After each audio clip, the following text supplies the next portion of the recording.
the one we're going to do is, does this scale factor make my bridge look big from a Buddha standpoint kind of thing? Mainly we kind of did this more towards the Algebra 1 point of view, so when I do this in my class, and then we'll also kind of throw in how Sheila's going to use this in her engineering robotics, maybe pre-calculus. Through there, we're probably also going to, at some point, you know, when they say, you know, take this a little bit further, probably we'll get James to help us try to do the physics aspect of this and try to relate it all together. Okay. This whole lesson is probably going to be one of those where it's kind of a filler in terms of I'm going to tie everything together kind of thing. So it's going to be like either at the end of the 6 weeks or maybe towards the semester review. So that way when I want to try to tie in all of the similarity, scaling, measurement, working 3D, 2D perspectives and everything. So I've already covered this little by little throughout the school year. So of course this is kind of my tie it all together, try to put it into a real world application situation. Next one. Again, probably the main thing that I want to get out of this more than anything is have them to go back into measurement, because that's probably like the weakest aspect on tax and now the brand new star, and then scale factoring, because a lot of times they get lost on, do I multiply to do it or do I divide to do this, or then when you throw in the fraction, what exactly am I doing with my scale factoring? So that's going to probably be one of the other problems they're going to have with this. So I'm hoping this will kind of really tie this in together. Let me see, learning objectives. So first thing definitely going to want them to use is use a ruler. Sheila said, well, since on the tax test they're going to get only the chart, to pass them the chart and have them use the chart, right? So they get so used to using that chart, because, and I'll say this all the time, kids do this. The minute you hand them something, what's the first thing they do? Put it underneath their desk. I mean, they just do it. I mean, they're just so used to, you tell them, all right, you're taking a test, put everything away. So when you hand them something, they're going to put it away, and yet they keep forgetting that you have the metric ruler and your standard ruler on that thing, and then they forget to use it sometimes. So I really want them to use that. Then also the prior knowledge for scale factors between numerous objects. So hopefully we'll get numerous out of this. They're going to work in pairs, so that way they can kind of feed off each other. It's kind of the way I was looking at doing this, especially when we look at the 3D model. And then going from the 3D and then taking it to a paper. They will also estimate and find solutions to application problems involving proportional relationships. And I'm hoping they really bounce off each other and not come ask me all the time. Is it right? Is it right? Is it right? I don't know. I'm not doing it. The students will also use knowledge in similar figures to determine the triangles on bridges, or the bridge dames that we're going to have them do on this one. Because again, you know, on the tax test, new star test, you know, they got to be able to look at that picture and be able to do the similarities and everything. Of course, on the tax test, we knew more or less, you know, when you see these certain kind of problems, you knew you were going to use similarity. How it's going to come out on the star, don't know yet, right? Because they really haven't given us any kind of real good clues as to what's coming out. We have some ideas on how we think it's going to come out. So hopefully the whole thing about seeing it in a real-world application, because I kind of think that's where maybe the star is going to probably come in on the test, is instead of just giving you just a regular triangle and a second triangle and do it, they're going to probably give you a picture of something out in the real world and say, relate it, find the similarity, take out your little chart, measure it and everything. That's where I'm thinking maybe some of this test is going to go into, and especially if it's going to be all on the internet, or in terms of you're going to have to do it on the computer, then they can definitely throw in real-world pictures instead of having drawings on a piece of paper. That's where I think this is going to go with the STAR test. Then we're also going to have the students kind of go into a Socratic seminar. This is where Sheila's going to have to kind of get me to do that, because I'm not real one to kind of let that one go, but she says it works really well with her class. So it allows the students to lead a discussion themselves. You're kind of the mediator. You don't input much information. They're the ones who do it.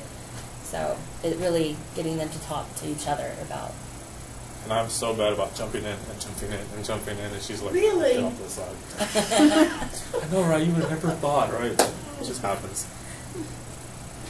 Okay, so on day one, Sheila has this really good game where the kids are going to come in, and we'll probably put this like on little sheets of paper, and we're going to tell them, all right, everybody come up here and come grab one. And it's going to be a mixture of inches or centimeters. And you're going to tell them, all right, I want you to go anywhere in my classroom and go find me 2.5 inches. Go find me 3.5 centimeters or a 4 centimeter object. And you give it to them, and they got to go find it. So let them get up, run around the room. Hopefully they'll be doing this kind of thing all over the place, and they got to find something, and then they got to bring it back to you and say, okay, this is it. Okay, and when they do that, of course, you as a teacher have to pay attention. So if it was inches, try to give them those centimeters. If it was centimeters, give them those inches, and let them keep doing it over and over and over again. So they kind of get that visual concept of what something should look like.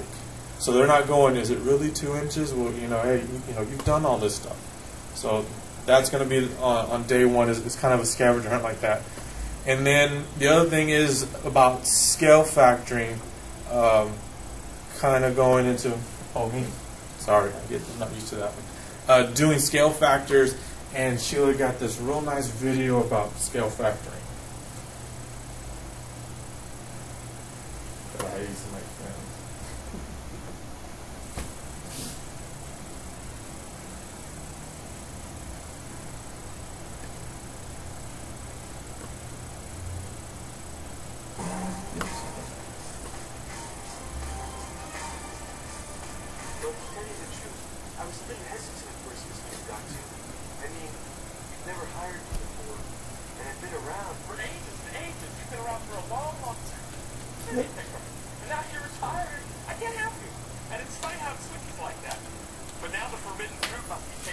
Underneath it.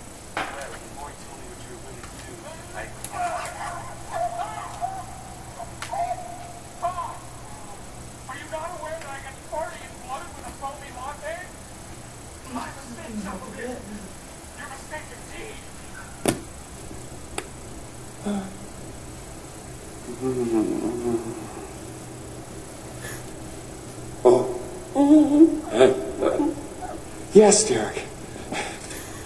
What Maury said I was willing to do for you. Let's get back to the reason that we're really here. Without much further ado, I give you the Derek Zoolander Center for Kids Who Can't Read Good.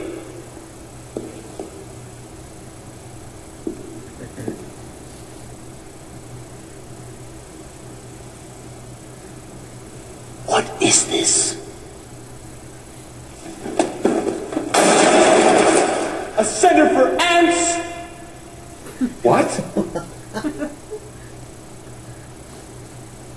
How can we be expected to teach children to learn how to read if they can't even fit inside the building? Derek, it's just a... I don't want to hear your excuses! The center has to be at least 3 times bigger than this. He's absolutely right. Thank you. I have a vision, and so do I. Let me show you mine. So then, that would be an introduction to go into scale factory, and of course, hopefully, get them to realize, would it really work at 3?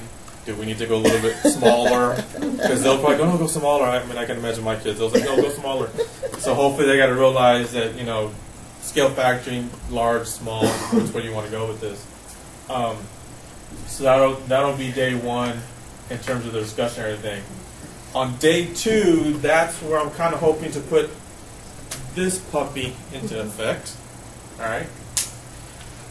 Using that K-Nix that I got a couple of years back in a class that I was in. Hadn't opened it, hadn't really figured out how I was going to do it and everything, but now looking at this and some of the things that we've been talking about, built it, and what I kind of want the kids to do is come up here and they're going to come and measure this. Okay? They're going to come, do all the measurements, measure the whole thing and everything, and I want them to duplicate this from 3D that they can actually physically see, come and touch and everything, and put it on paper and scale factor. Of course, I'm not going to tell them what the scale factor is. They have to figure that out. On the Canales, it does have all the measurements on there for this. It is 4 feet long. I think it's 18 inches high or somewhere right in there. So, and then they also give you the measurements of the actual bridge.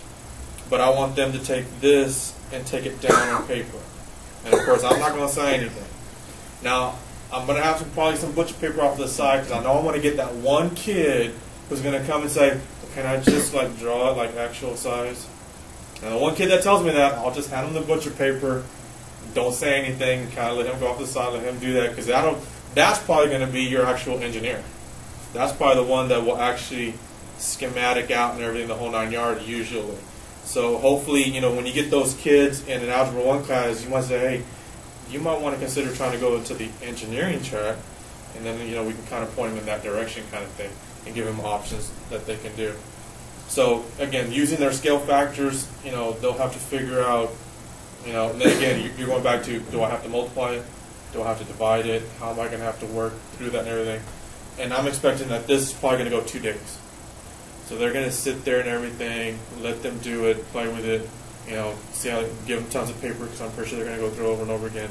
The only thing I haven't really figured out, and Sheila and I have been talking about it, is instead of maybe just having one, because they're all going to come around and maybe have another one built. So I'm going to have to go through this and see if I have enough to maybe build a second one. And if I do, then maybe have 2 different ones going, because there are 6 different kinds of bridges you can have that's built. The other thing is that she's thinking about, through her budget, ordering several of these. So maybe we could have all of them there. So if anything, maybe rotate them between us. So when I'm done with this, maybe I can borrow one of the other ones from hers. So that way they do have the different bridges to kind of go through and everything. So I'm hoping that'll take, I'm thinking it's probably going to take 2 days. That's why it's day 2 and day 3. Okay.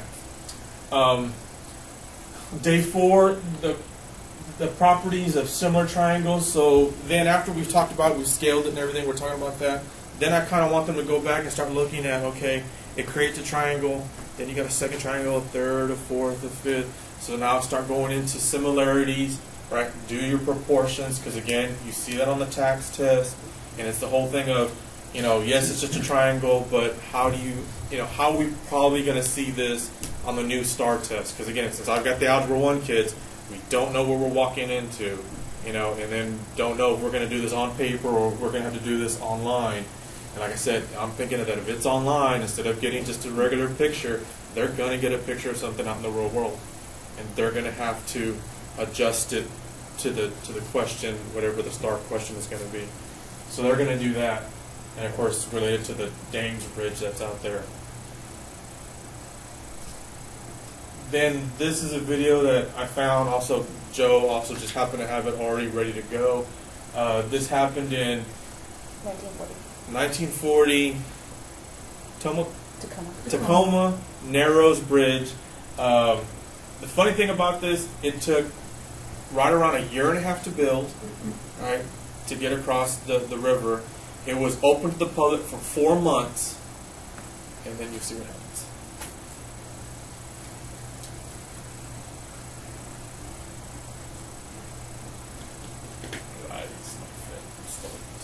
Do you have the video file with you on that jump drive or whatever? I thought I did. I mean,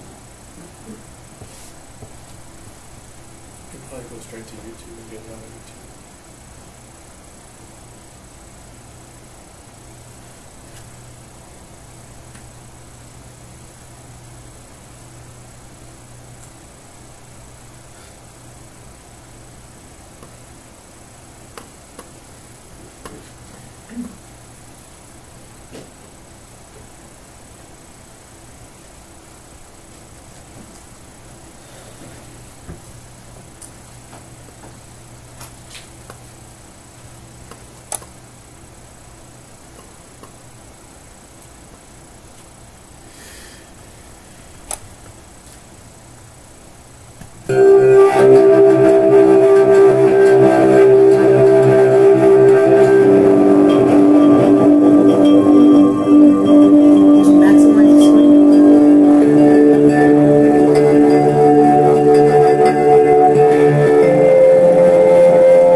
it was exactly 60 minutes for the hour.